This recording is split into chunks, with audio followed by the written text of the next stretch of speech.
point on, because Einstein's theory of relativity was so easy and it predicted all of the movements of things. They abandoned. They had a bad idea of what the ether was going to be, and special relativity because they thought it was still. Yeah, in a certain sense.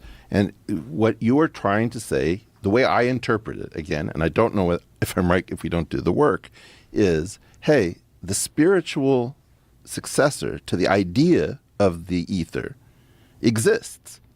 And that thing has properties. And if you say, if I put a vector bundle on top of a Lorentzian manifold, then you don't have a contradiction. And if you call that the ether, that's more or less what we work with. And then we do this weird thing where we say, well, they used to think the ether existed and it didn't. Ha, ha, ha.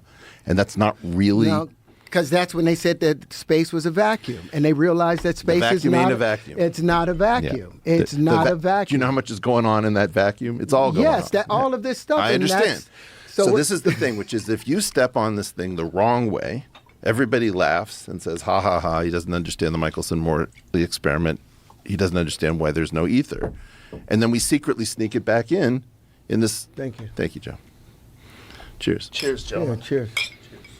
Man, look at these professional spherical cubes. Yeah, they're cool, right? Round ice cubes. Now I can have a conversation. Oh, yeah, now. So, freedom.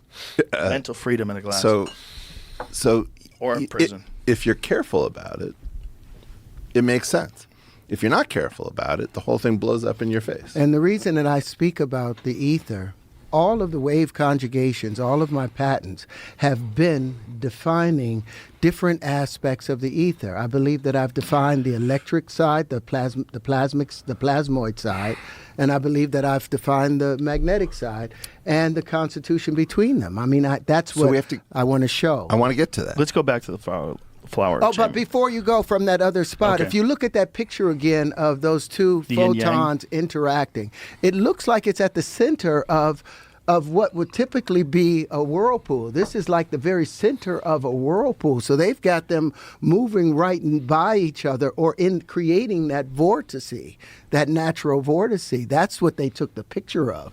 They looked directly down at something being, at two lights moving a fluid. And they described how they take the picture. It's so complicated. Jamie, go back to where it was, where they were explaining the what they use. Here it is. Here we introduce biphoton digital holography in analogy to off-axis digital holography, where we coincidence imaging of the superposition of an unknown state with a reference state is used to perform quantum state tomography. What the fuck? See,